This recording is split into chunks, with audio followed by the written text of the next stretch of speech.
Wisdom Wednesday, I wanted to talk to you today about the old self versus the new self. I want to go ahead and start off by going to 2 Corinthians 5:17 that says, "Therefore, if anyone is in Christ, the new creation has come and the old has gone. The new is here."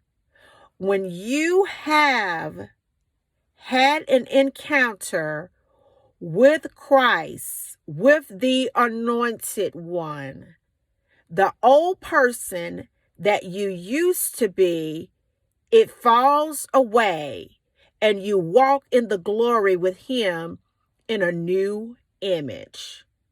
A lot of us, we wrestle because we have had a personal encounter with God, but we don't want to sacrifice the old person.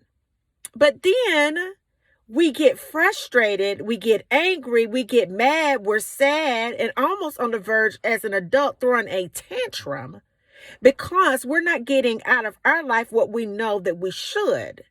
But it's going to be almost impossible for you to get out of your life what you should when you are carrying around an old image. An old image when it comes to the way that you think about yourself. An old image when it comes to the way that you think about your body. An old image when it comes to the way that you think about your finances. An old image when it comes to the way that you think about your future. An old image when it comes to the way that you think about what you deserve. An old image when it comes to the way that you reflect upon your future. An old image when it comes to the way that you look back over the years, and instead of thanking God where he's brought you from, you get stuck in an old storyline, an old way of doing things when Christ represents a new way of doing things. I want you to type down in the comments today that Christ came so that I can have a new way of doing things, an elevated consciousness, a better way to live my life. He came so that I could live a better way. Come on, let's just type that in.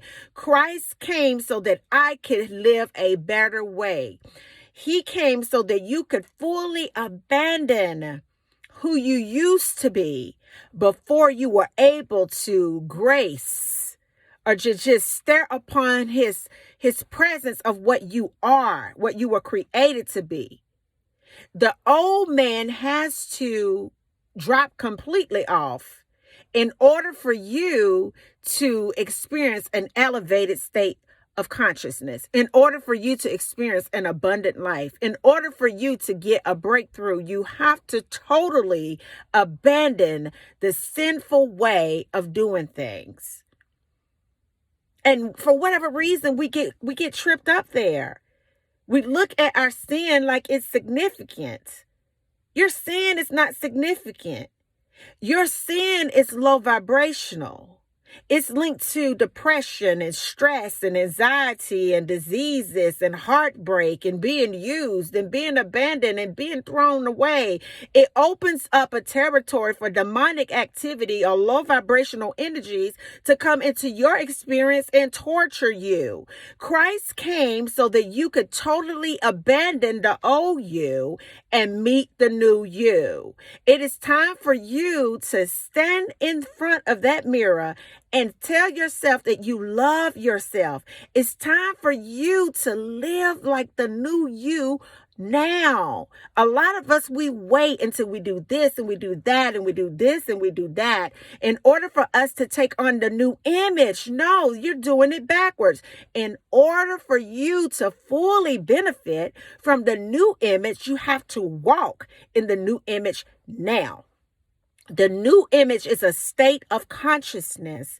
You have to walk in the new image now. It's time for you to meet the new you right now. And the way that you meet the new you is walk in the way that you would walk if you were rich.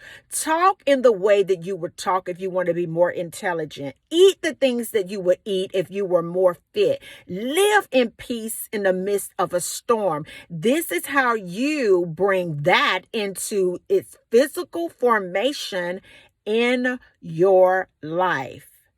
It is time for you to meet the upgraded version of yourself.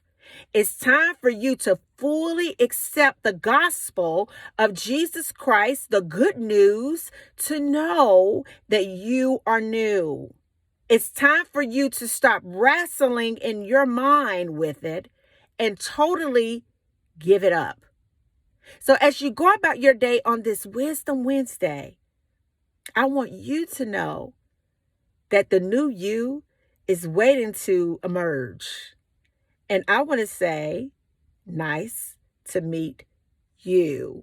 And until the next video, guys. Peace. Bye now.